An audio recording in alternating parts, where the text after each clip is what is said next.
Okay, I don't know what the problem was, but hopefully we are live now. I'm sorry for those of you who haven't been able to view it. We were in the middle of the presentation and then discovered that we were not live. So again, I apologize. We're going to quickly start over here. I'm Joyce. I'm with Marshall Grain, and I'm here with Cheryl Beasley, who is one of our landscape designers here at Marshall Grain, and she is also the author of Landscaping with Edible Plants for Texas. And she's going to tell you a little bit about her best-selling book and about what we're going to be talking about today. So, okay, Cheryl. Thank you, Joyce. Sorry about that, guys. As I understand, this will be recorded, so if any of you are on a time limit, then you should be able to pull up the recording and watch it at a later time. But first, I'd like to talk to you, and I apologize if you've already heard this part, but I'd like to talk to you a little bit about how I wrote the book, how it came about. And that is that I've really always had a passion for edible plants. I wanted to be a farmer when I was a little kid, and but I never did become a farmer. But I did go to school for landscape design and really loved it, and landscape architecture. Have a master's degree in landscape architecture from UT Arlington, and I just wanted to bring edible plants back into the landscape. It was actually very common up until probably the mid-century of 1900s that people had edible plants in their landscape. It was usually a segregated portion of vegetable garden. Of course, the Victory Gardens during World War II, but it became out of favor to have edible plants in the landscape. And now it's kind of coming back into fashion. If you have some time on your hands, a lot of people are dealing with the coronavirus right now and are trying to stay away from the coronavirus. And so you might have a little extra time on your hands and want to just know about these plants that we can grow in Central Texas, North Central Texas, and what, and actually this is for all of Texas, but we're focusing on North Central Texas today. And what's possible. I mean, it's really, it becomes a real passion if you love it. And my husband and I spend many, many, many hours out in the garden and harvesting and, putting fruits and vegetables up. So anyway, I'd like to share with you a little PowerPoint presentation that I have, if it's ready to go. Yes, let's try to bring that in here. We are going to go to... Oh, we have to go back to the beginning. Yes, we have to share the screen, and of course the share button is grayed out. Maybe because it's already sharing, we may just have to go back or close out of it. Let me try that here.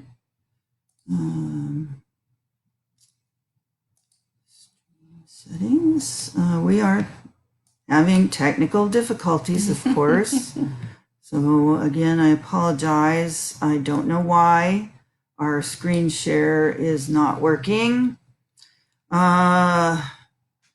Thank you so much for your comment, Eileen. We really appreciate it, and we appreciate you bearing with us while we figure this out. I'm going to... It worked so well in practice. Yeah, it worked really well in practice. But this is Facebook, so we have to keep that in mind. Let's see. I don't know what the problem is. It's grayed out, and I can't get it to display. Let's see. Is there something I can do here? No. Well, if you like, I could just talk a little bit about the book. Maybe that's the better.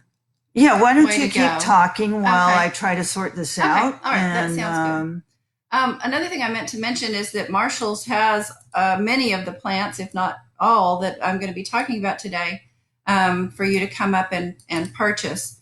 And they're still open and alive and kicking in this time of craziness. So we'll take a minute to look at some of the plants here in a few minutes. but the presentation is divided into three sections. We'll kind of first look at uh, design principles that are common to all design, and then we'll look at specifics of edible landscaping, and then we'll take a look at some of the plants themselves. We've actually have a display of a few plants here that we'll look at in real life as well. Still not able to get the presentation to display. So. Okay, well, I'll just talk about it a bit. The book is design and cultivation. So there's a lot of information about how to care for these plants as well. Edible plants are unique in their care requirements. Primarily, you're going to be planting annuals, tomatoes, peppers, eggplant, sweet potatoes. All of those are annuals that you replant every year. So it kind of becomes, in a way, a tapestry of sorts. Something that doesn't work one year, you just try another variety another year, or another location another year. You're going to want you're going to want a nice sunny area to plant. It's going to need good drainage. So as you evaluate your site, go out and really look at it. Look at where the sun patterns are. Look at where the drainage patterns, even the wind patterns are. Do you need a big screening hedge? Things like this are universal to design. Where are your views? Do you want smaller, intimate spaces? Do you want large, grand vistas? Do you want a parterre, which is a very geometric layout, or a little kitchen garden, a little potager off of your kitchen that you can just walk out and harvest vegetables and greens and herbs, things like that to put in your cooking on a daily basis? You want something close to the house. Initially, that's the way gardens were designed. You had your little potager off of your kitchen, and then you had your field crops out in the field. Of course, you couldn't go to the fields to collect what you wanted for your nightly dinner. So anyway, or maybe you're just wanting to do a fill in of some ornamental beds that you have, maybe a border of strawberries, or tuck in some Swiss chard or some red mustard, things like that. They're very, very pretty, very lovely plants that can really be an appealing part of just a traditional ornamental landscape. Maybe you're looking at this in a commercial enterprise. An example would be Lake Austin Spa Resort down in Austin. It's a design by Eleanor McKinney that is laid out in a geometric pattern with a central focus and then an axial alignment. The beds that are harvested on a daily basis by the chefs, and they just cook with what's available. So this is not it's not a new concept. It's just kind of new to us, basically. So as you design your edible landscape, think about too, for edible landscapes, not only do we want to eat them, but the birds, the hornworm, caterpillars, all of those, they're going to want to eat them too. It tastes good to everybody. You may have to protect your fruit trees with bird netting part of the year, or your grapevines with bird netting. Oops, I think I may have just screwed us up. Oh no, are we still there? Hope not. Okay. I think we're still here. Oh yeah. Okay, all right. So these are special considerations for edible landscapes. Then you'll also want to think about your soils. Soils are extremely important in an edible landscape. So be sure and spend a lot of time on that. Get all of the grass out of your beds. Make sure that you're really working in some good quality soil amendments. Compost is really the best amendment, especially if you have clay soils or caliche soils, which seems to be about 90% of the soils in our area. So really work in some good quality compost. Get all of the grass out of your beds. I can't really emphasize this enough, because if you don't take the time to do that, then you're really not going to enjoy your garden at all. think about, go out and spend some time in your landscape, look around and see what's there. See, ornamental tree would be pretty here, or a shade tree. Maybe I have room for that, so really spend some time on this phase of the project.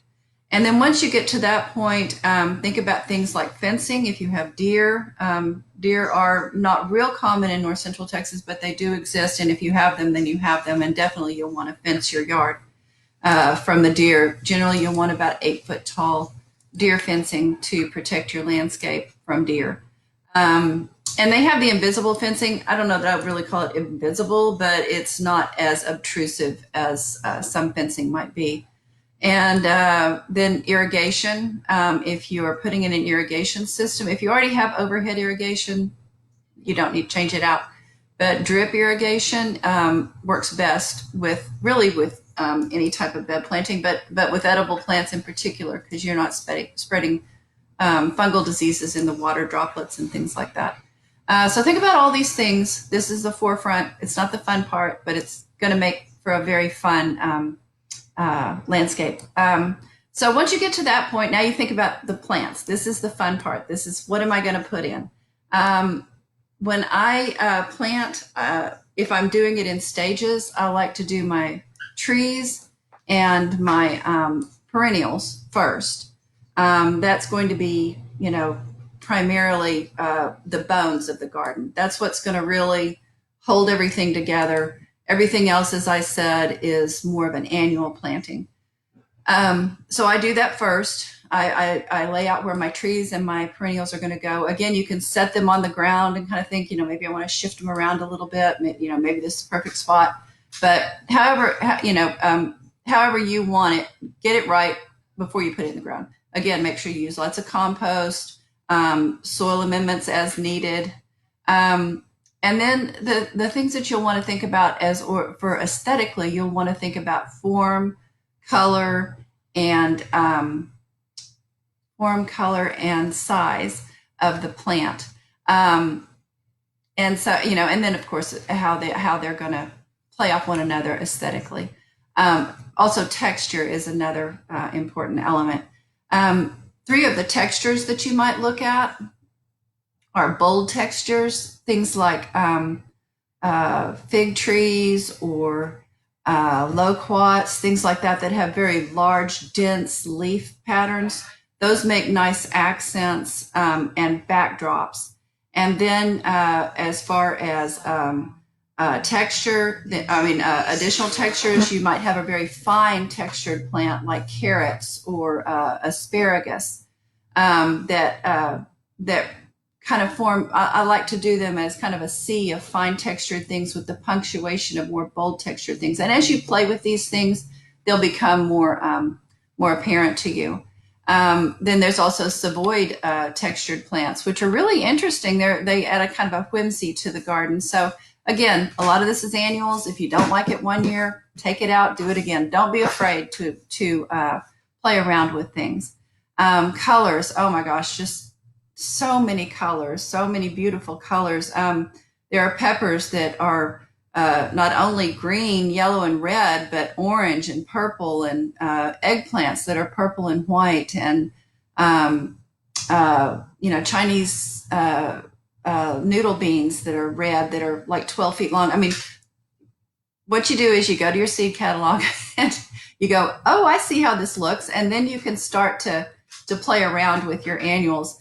I prefer seeds that are open pollinated, so you can save seed from one year to the next, and you don't have to spend so much on bedding plants.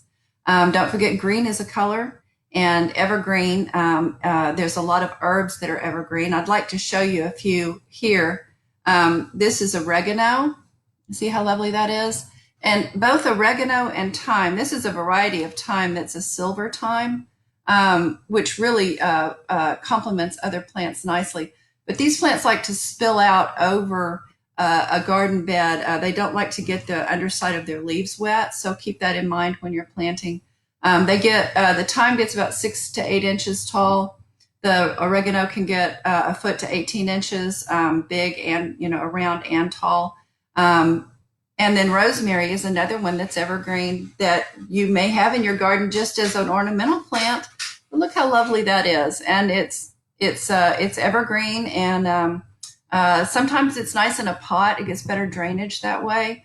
But you can also put it in the ground.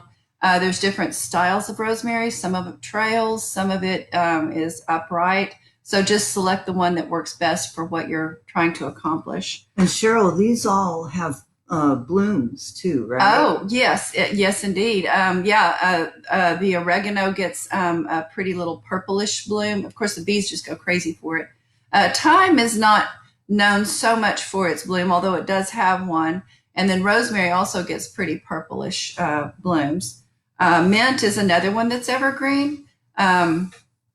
And there's different types of mint. This particular one is peppermint, but there's chocolate mint, there's spearmint, there's, what am I forgetting, Joyce? Oh gosh, there are so many of them. There's a lot of them, yeah. Yeah, there's chocolate mint is my favorite. I know, it's mine too. That's what I have as a ground cover. But anyway, play around with it. There's certainly a lot of options. This is a little strawberry plant that is evergreen in the wintertime when other things may not be as much garden interest. And it gets little white flowers, and then of course strawberries. Again, you'll probably want to trail that out over a bed because it doesn't like to, or mulch it really well underneath. It doesn't like this to come in contact with the soil. It can cause fungal issues, and pill bugs love it and all kinds of stuff. This is a lovely, I love bronze fennel. I don't know if you guys can see the red, kind of reddish tint to that. This we've actually had reseed in our garden. It's more, we've really had more interest in the cooler months than in the summer with fennel. But it does persist through the summer on occasion, and then seeds out. It's got this beautiful kind of reddish, like I said, reddish tint to it. So again, lots of color in the garden. And all of these plants they're waiting for you up here at Marshall Grain. Another thing you'll want to think about when you are gardening with edible plants is maintenance. Again, there's like a troubleshooting guide in the book that you can go to the back and say, this is what the symptom is, and all the treatments are organic. So, look for that. But like I said, edible plants require a little bit more maintenance. They're going to require a little more care on the forefront, a little more care during the season. And then, of course, they have to be harvested, and you have to have a place for them. You're an accomplished garden when your neighbors are running the other direction when they see you coming with a bag of zucchini. So, but yeah, just you got to have a plan for your produce. So I'm sorry we weren't able to get the PowerPoint up for you. There is possibly a link to the video, do you think, that we can, or even the PowerPoint we might could share on the... I'm going to have to do is upload this recording along with your slideshow to our blog site. Mm-hmm. And come back into the picture here. But I'm going to put this presentation onto our blog. And the video portion will also be available through our YouTube channel.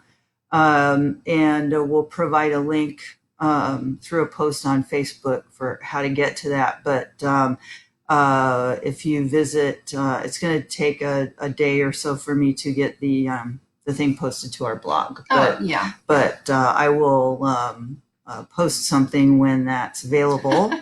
And I just saw orange mint. Yes, orange mint. Mint. Yes, thank you.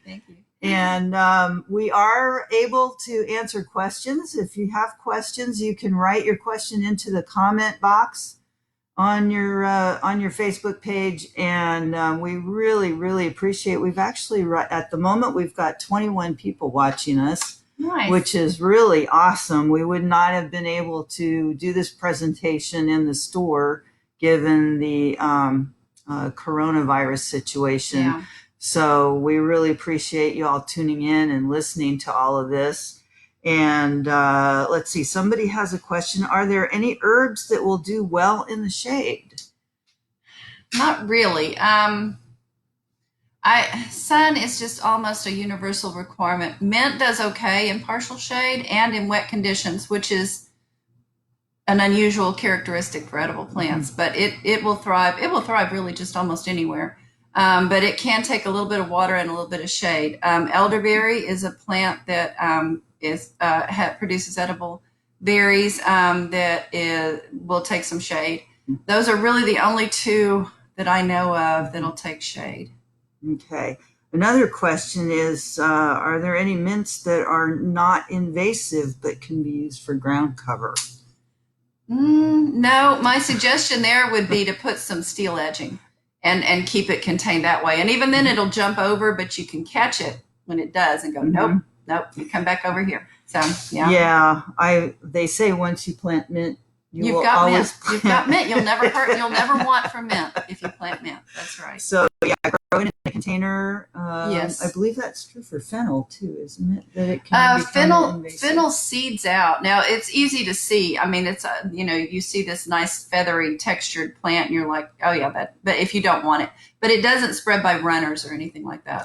So yeah, at least it hasn't in my experience done that. So, but it will seed out. So if you have one here, you'll get one over there. Our asparagus actually is seeding out all over our garden. Oh, really? Isn't that weird? That is weird. I didn't know it did that till this year. Yeah. But I'm assuming that's what it is. I'll let y'all know if it's not. But that's what it looks like. And then, we have some other things that seed out. Again, that we have a Crawford reseeding lettuce, which we got from a presentation that we went to.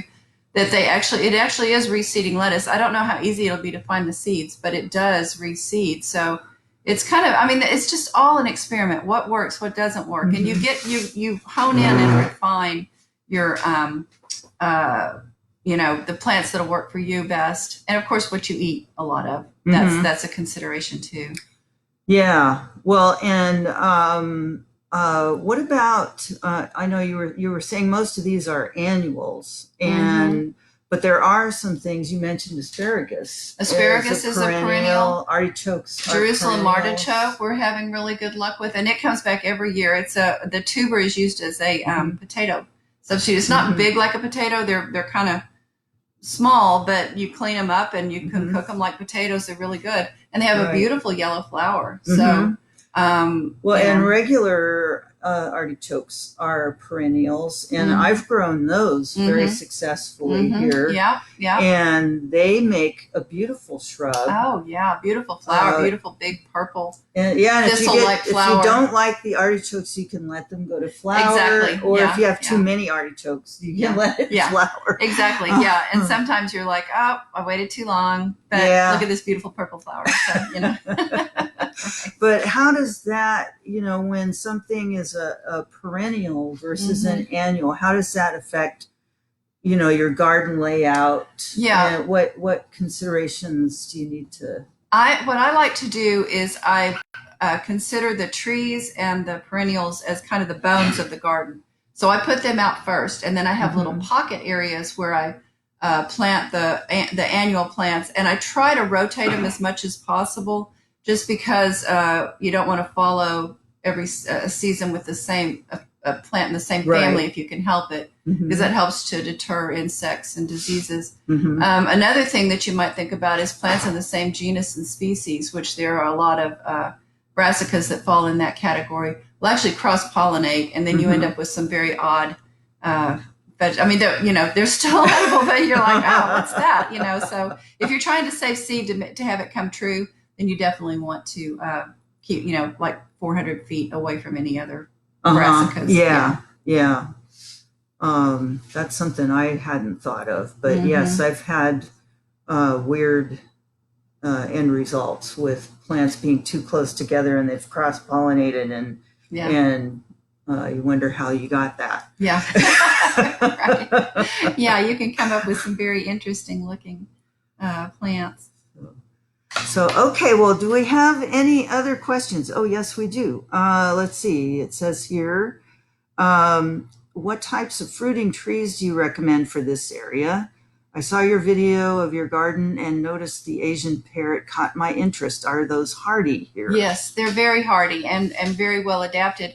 I actually have a handout that I usually give out, but obviously can't. But maybe Joyce could upload that too, that has the different ornamental tree varieties that do best in our zone. Mm-hmm. Because definitely certain you need to have a specific number of chilling hours for your zone Mm-hmm. in order for the trees to produce fruit. So you want to be sure and get the right variety. And sometimes when you're going to the big box stores, they may have a fruit tree there that's for everybody or everybody where they're from, but not necessarily. But when you come Yeah. here, they have fruit trees that are for our area. Yeah, that's important when you're choosing things like that. It's not so critical with annuals, but with Mhm. trees and shrubs, you really want to get varieties that are best suited for this area, because you're just not going to get as good of a result. And what happens too is when we bring plants in, most of the plants that we sell are grown in this area. They're not just in our nursery. They're grown in this area, and so they're already adapted to the weather and so forth. If a lot of places, a lot of the big box stores will get a huge truckload of trees from Maine. Yeah. And they grow really well in Maine, but you bring them to Texas and they die because they're not used to the heat that we have here. Yeah. So that's why it's important to look for locally grown plants. Mm-hmm. And the staff here is always real knowledgeable about what you're, I know we probably won't be able to get to all the questions, but they're always very knowledgeable about what will and will not do. I see a question about elderberries, and there are varieties that do well in this area, and there are varieties that won't work. The Mexican elderberry we've had good luck with. In fact, I just saw mine coming back the other day, which I was really happy to see. So anyway, just be sure, like I said, and shop at a place where they're actually going to have what you need. Let's see. And then somebody wants to know how much they can prune back their rosemary bush that's in a raised bed. That's a good question.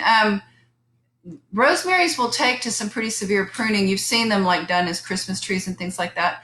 If most of the growth, and I did see your question that it's become kind of woody, and if most of the growth is on the edge of the plant, it may be that it's in decline, and you may just want to replace it with a fresh rosemary. But they can take pretty severe pruning. Just prune off what's dead, prune off interior wood, and sometimes you end up with some pretty artistic looking rosemary. You know what I'm saying? So yeah, but they can take pruning pretty well. Okay. Well, she mentioned the handout on ornamental fruit trees, and I will incorporate that into the blog post that I'm going to create. So if you're interested in that, that will be on our blog site. And if you can check back, probably Monday, should have everything up by then. And if you have any other last minute questions before we sign off, I'll give you just another few seconds to submit any additional questions. And I apologize for the fact that we were unable to show the slide presentation. It worked great, exactly the way it was supposed to, until we went live. And oh great, now there's an Amber Alert. Anyway, so again, I apologize for that part of it, but the slideshow will be on our blog site. And I did see one final question here about budget-friendly recipe for making your own potting soil. You can make your own compost, and just save all your kitchen scraps, your vegetable scraps, obviously no meat, your eggshells, your coffee grounds, and mix that with a dry ingredient. We've used grass clippings, post oak leaves. Post oak leaves take forever to break down, but they will. Any type of leaves that isn't woody will work, and any kitchen garden trimmings, things like that are leafy, and just turn it. And you can make your own potting or your own compost very easily. Just make sure it's very well broken down. If you put like we do put chicken manure in ours, but we don't put any fresh chicken manure on our edibles. Don't put any no manure on your edibles. Right. Yeah, in fact, that's very dangerous. That's one thing we try to make sure people understand when they're buying fertilizer is the Texas tea, which is great for lawns and Yeah. flower beds, does have biosolids in it. And so does the 1011 poultry litter. It's fortified with urea.